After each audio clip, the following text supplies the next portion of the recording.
Okay, in this bit we are having a look at an example to illustrate the reaction pathways. And we're looking here at the production of ethanol, which is alcohol.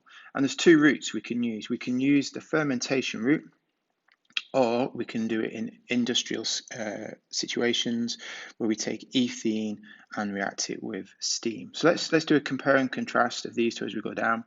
Remembering that we're looking at all the factors around equilibriums, rates of reaction, energy costs, useful product sustainability to help us make some decisions about which of these would be the one that you would choose.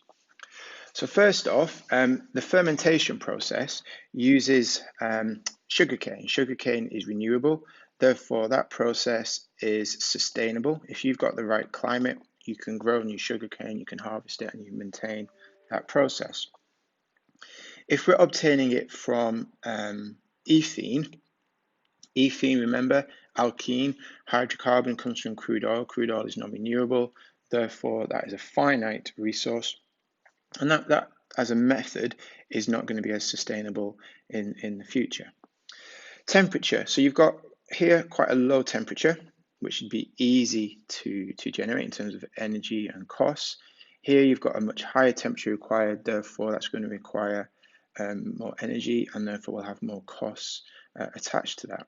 And the same is true for pressure. This one here works just under normal atmospheric pressure, where here we're having to increase the pressure in order to make it work. And again, costs linked to that would be higher. Because this is fermentation, we're using enzymes in yeast. Remember, they are going to be sensitive to changing conditions. That's why we've got a low temperature here, because if this gets too hot, this will denature. But enzymes do tend to work quite slowly, as you can see. So this enzyme here is going to be working quite slowly, whereas over here, we have got concentrated phosphoric acid as a catalyst. This is able to work at a much quicker pace, and therefore that's going to be an advantage in our decision-making process. The fermentation, as you make your ethanol, the alcohol, the final product is impure. So in order to get the alcohol from that, you have to go through a purification process. And again, it's an extra step in there. Attached to that are going to be costs, and attached to that is going to be time. Whereas in the reaction of steam, you end up producing a purer final product, and therefore there is no extra step needed, and the costs and the time disappear with that. The route you would choose, so do you choose the fermentation route, or do you choose the fermentation route, or do you go for a reaction of ethene with steam? It kind of depends on your availability of these resources and the ability to generate the conditions required. In your notes down here, it says, how would a developing country like Brazil look at this? You would expect a country like Brazil to go for the fermentation process, because they will have good conditions for growing sugarcane and therefore keep that crop going.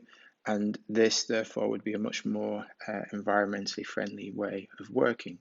In other countries where there's a limited supply of sugarcane, then they could be looking at this route, but they would need to have the ability and the costings in place in order to generate the high temperatures, the high pressure, the concentration. So the choice completely depends upon the availability of resources, the conditions required, and that will vary depending on country to country in this example as to how they approach it.